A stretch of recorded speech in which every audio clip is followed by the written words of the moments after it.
Hi again, it's me. Thanks for hanging out. Grab a drink while we talk through some Reddit posts asking for mental health advice. So the first one, in the mental health thread, it says, family does not believe me. But before anyone assumes, this does have to do with mental health and physical health.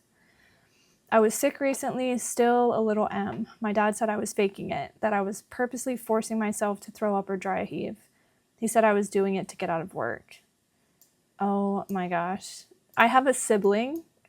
Okay, this brought back memories. I have a sibling, and growing up, anytime that we had to clean our room or do anything like that, my sibling, I'm trying to not say the gender, they would automatically like have an upset stomach and they couldn't clean. And I remember hearing that, growing up, that they were just trying to get out of work. But I wonder if anxiety was related because we grew up with a lot of yelling in the house. So yeah, I just wonder how much of that was mental health related. Anyways, he says that I get sick or whatever whenever there's hard work. He treats my siblings like this too, that we all try to get out of work. Now he doesn't want me there because they were all too busy to get me. He said I should have went this morning. All this because I said I might not be able to work and that I need... All this because I said I might not be able to work that long and need breaks because I keep feeling dizzy and stuff. He backs this up because the doctors at the ER said I should just rest. They did a blood draw and that's it. Not leaving any notes for me or anything, just kicking me out. Reason probably being is my psychological conditions and mental health. Everyone believes it's because of my psychological conditions. All of it they believe is mental health. So this is so frustrating. I went, and I know that especially females, have experienced this. I have gone to the doctor quite a few times with complaints of different things. I've had bowel obstructions. I've actually had 4 bowel obstructions in my life. 2 of them have resulted in surgery, and I've just had a lot of stomach issues. So about a year and a half ago, I went to the doctor, and we started doing blood work and we started trying to figure out what was going on with me. I've always suspected autoimmune conditions, or maybe I have something autoimmune related going on. I do have autoimmune illnesses that run in my family. So that's kind of what I assumed. I still haven't been diagnosed with anything. It's a very difficult road. But about a year and a half ago, I went to the doctor and he was like, well, we'll just do a couple extra blood panels. And if they come back normal, then it's probably depression. And I'm like, okay, that's not an answer. That's not a good enough answer. And there is evidence to show that when you have mental health related struggles, or if you have mental illness, like, it does manifest as physical symptoms. And I'm not denying that.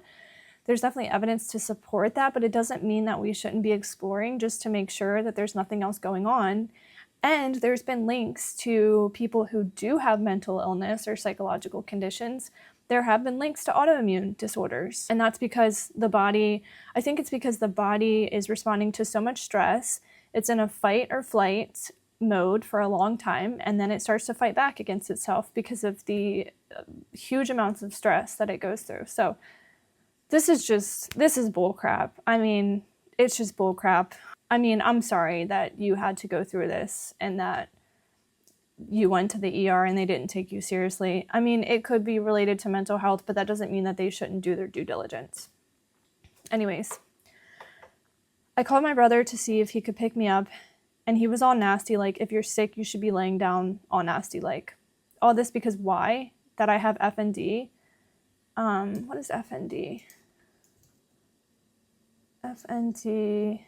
Okay, I've learned something new today. So FND is a condition where a person experiences neurological symptoms such as paralysis, seizures, and tremors. They cannot be explained by any underlying structural or biochemical abnormalities in the brain or the nervous system. Okay, so that's a health condition right there. So all this because I have FND, that I have schizoaffective, ADHD, and autism, that I have trauma, anxiety, and depression. They want to assume I got sick and made it up because I have mental issues, and I don't even know what to do anymore. No one believes me anymore. Even my dad said he doesn't believe in therapy or mental health. I don't know if anyone has advice on how to handle people like this. Please let me know. I don't know what to do if I'm getting gaslit or something. I don't think I am, but at the same time, I just question everything, all because of my mental health. So I guess my advice to someone who has experienced physical symptoms, my advice would be to find a doctor that really does want to pursue what's going on. Even, I mean, the thing about that is too, it costs extra money to go have all the testing done. So I think you have to be prepared to spend extra money to try to find out what's going on. But I mean, at the end of the day, your family doesn't live in your body. They don't understand what you go through day to day. And I think, a lot of people just make assumptions and they don't do their own research. But if it's something that you think that you can have a mature conversation with them about, maybe sit them down and find evidence before you sit down with them about how mental illness does show up as physical symptoms. I mean, with depression, there's fatigue with depression, for example. That's just one small example of the physical symptoms that can come with mental illness. So even if they think that you're making it up, or even if they think that it's just mental health, it can manifest as physical symptoms. So you're not making that up at all. I will say though, having conversations with loved ones, I had a therapist once, and I was going through something with a family member, and I was like, I just want to write a list of all the things this family member's done wrong to me, and I just want to tell them about it. And she asked me a question, and it made me kind of rethink and reevaluate if a conversation was worth it. And she asked me, if you sit down with this person, do you think that they would be receptive? Do you think that they would hear what you have to say? And do you think that the conversation would change anything? And of course, my answers were all no. So that kind of told me like a conversation wasn't worth it. So I think at some point you have to decide, is a conversation worth it with them? Or can you just continue pursuing what your physical symptoms are and trying to find answers that way on your own? And it is a lonely path, and it does feel really invalidating, and it can be really confusing, but your physical symptoms are not being made up in your head, and you deserve answers. So I think you should pursue that. Okay, I'm gonna take a sip of coffee. This is like the oldest coffee cup. It's starting to what is the word? I can't think, it's too early. It's starting to like chip apart. Okay, the next one is in a mental illness thread. It was 9 months ago. This is, how does my mother, who has worked in the medical field, not believe in mental illness? So I found out recently that my 62-year-old mother, who has worked in the medical field for most of my life, female, 38, doesn't believe in mental illness at all. So let me give you a bit of background. My mom and dad have worked in the medical field and at a local hospital for most of my life. And during a conversation we had a week or so ago, she told me that she didn't believe in mental illness. Now, this didn't come out of the blue. We were discussing my own mental health issues. I was trying to explain what my day-to-day life is like with my own mental health issues. I have bipolar, depression, paranoid schizophrenia, anxiety, and insomnia, just to name a few of my diagnoses. Let me stop for a second. I don't say this to invalidate anyone, but this is something I recently shared on one of my last videos, and I ended up putting the video to private for a little while because I got a comment on it that kind of hurt my feelings, though I agreed with the comment. But the comment was like, stop getting all these diagnoses, like every therapist or psychiatrist could ultimately diagnose you with something else. And, I mean, there really is no reason that we should have all of these diagnoses. I mean, one of them has to be kind of like the primary source. And I listened to a recent video from a couple months ago from, I think it's like the Healthy OG Gamer guy, and he is so informative. And one thing he talked about was it's called trans something diagnoses, mental health. Okay, so this is an idea that I do subscribe to, and it's called transdiagnostic diagnoses, and it says it represents a shift in mental health assessment from distinct categorical diagnoses to focus on a common underlying mechanism, symptom, or vulnerability that spans across different disorders. So what he was saying is that a lot of people get all these diagnoses, and typically a lot of them are wrong. And that what we need to do is we need to look at the underlying issue. So is it perfectionism? Is it fear of abandonment? and we look at these core issues and we treat the core issues instead of having all of these overlapping mental health diagnoses. And it's really, honestly, it's worth exploring. I think that we do put ourselves in a box. And I mean, I've had so many different diagnoses myself. I think I've had 5 at this point. So this is just a new idea. I wanted to mention it because it's kind of a new and upcoming way of looking at things and perspective on mental health in the mental health field. So thought that was interesting. Again, not trying to minimize what this person is saying in their post, but it just kind of made me think about it. Okay, so they have bipolar depression, paranoid schizophrenia, anxiety, and insomnia. What started this talk was that we were talking about my youngest. I have 2 children, both girls, and they live with my mom, but that is a different story. So they were talking to my youngest daughter about how she had been diagnosed with depression and anxiety. It was during this conversation she told me she doesn't believe in mental illness. I didn't know what to say. I mean, it's not just me or my children who have issues, but my brother, the golden child, has an issue or 2 himself. I just don't understand how she can't believe in mental illness. I don't know what to do with this information. Any and all ideas or advice are welcome. As someone who has experienced this myself, typically people who don't believe in mental illness struggle themselves. They just don't want to admit it to themselves. I know that I have family members who have said multiple times that they don't really agree with my diagnosis or believe in my diagnosis. And me knowing what I know about them, I know that they could probably be diagnosed with either something similar, something a little bit more mild, and they would chalk it up to, it's just the way that I am, you know? And it's so frustrating and it feels so invalidating. And I think this situation in this post is a little bit more complex because as parents, we want to believe and support our kids. Like, I know if my daughter grows up and she's diagnosed with depression and anxiety when she's a teen, I would absolutely want to support her the best way that I can. The distinction between normal teenage problems or preteen problems versus a diagnosis is the way that it impacts your daily life. So I think if you have a conversation with your mom, you could probably give examples on how this is impacting your daughter's day-to-day life. And this kind of goes back to what I said with the first post, but I think the amount of energy that you put into this conversation really depends on how receptive they're going to be, because you don't want to walk away even more exhausted trying to convince her of something that she's just not going to change her mind on. One thing you could say to her is, regardless of the diagnoses, you don't have to agree with the diagnoses. You don't have to agree with what it's labeled as, but can we agree that I struggle with this? Can we agree that my daughter struggles with this? Can we agree that these are the things that she has a difficult time managing, or this is how it shows up? I think if we stop trying to put these diagnoses onto others, because all these words are scary. These big words are so scary. When you say paranoid schizophrenia, people get scared. They think about all the dramatic movies of how schizophrenia is portrayed in the entertainment industry, and it's just so scary for them, and they have a hard time conceptualizing that it really is a spectrum.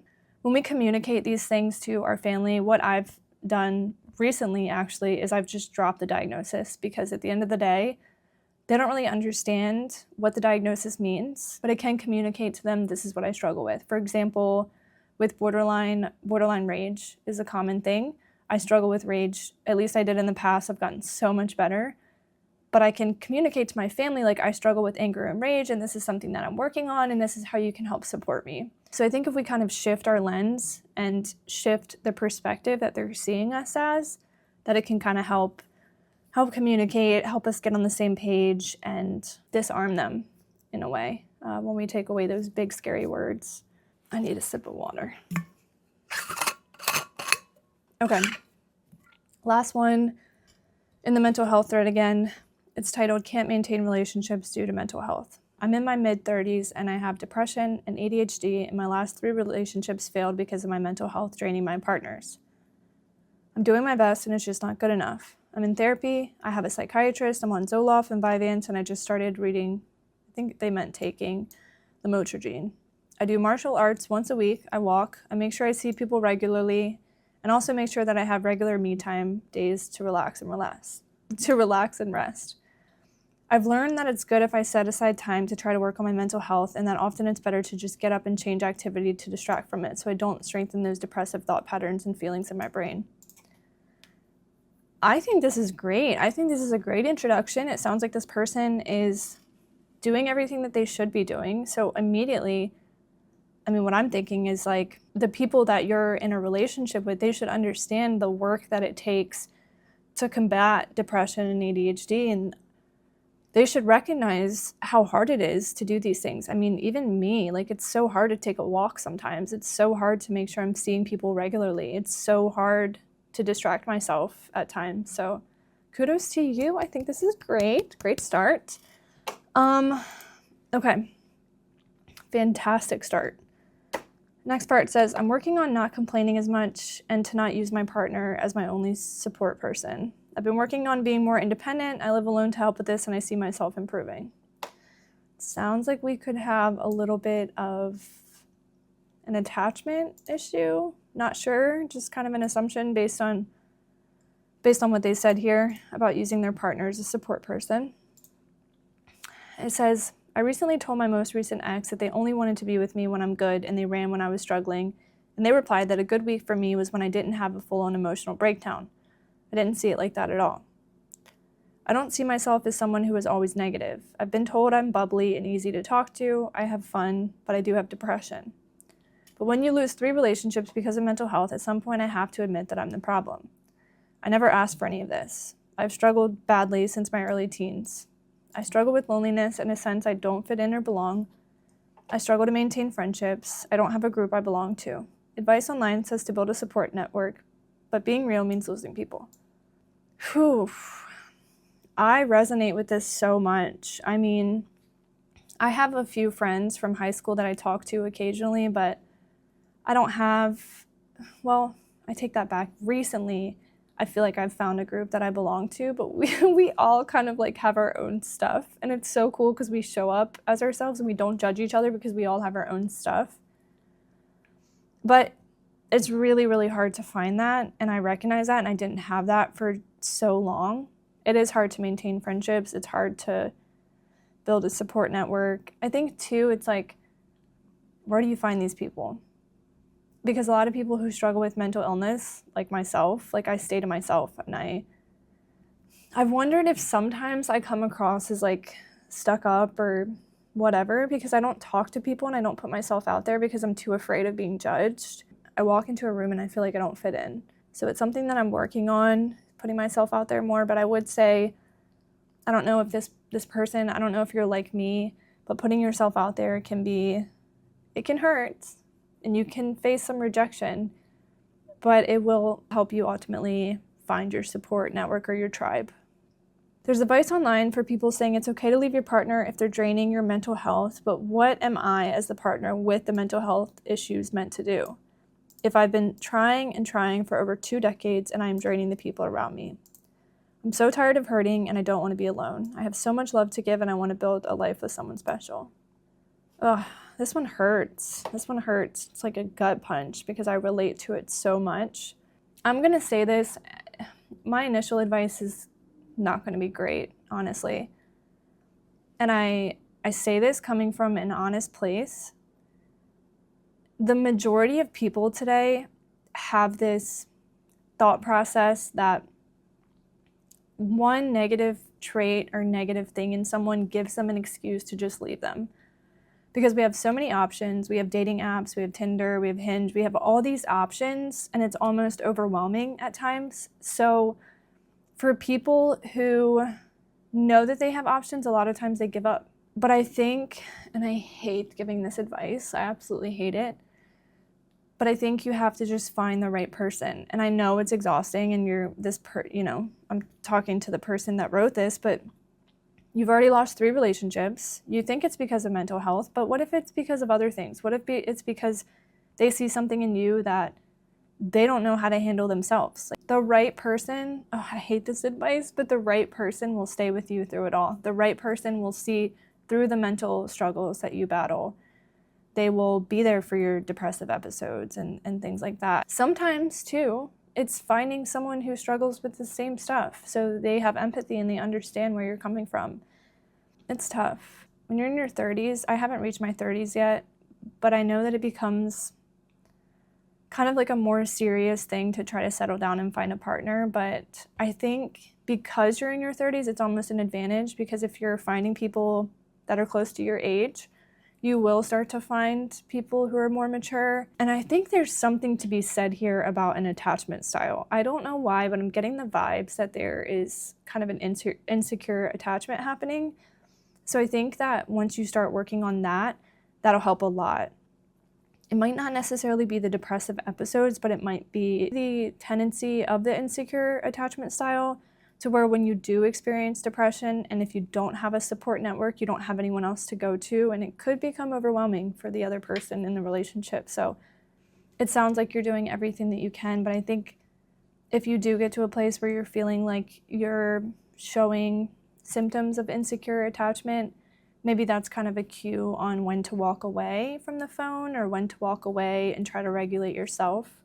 But yeah, it's not you. I think sometimes we have a tendency to beat ourselves up. I mean, I definitely know that I was the common denominator in some of my failed relationships, and many of my failed relationships, but when I found the right partner who was willing to support me, I started healing.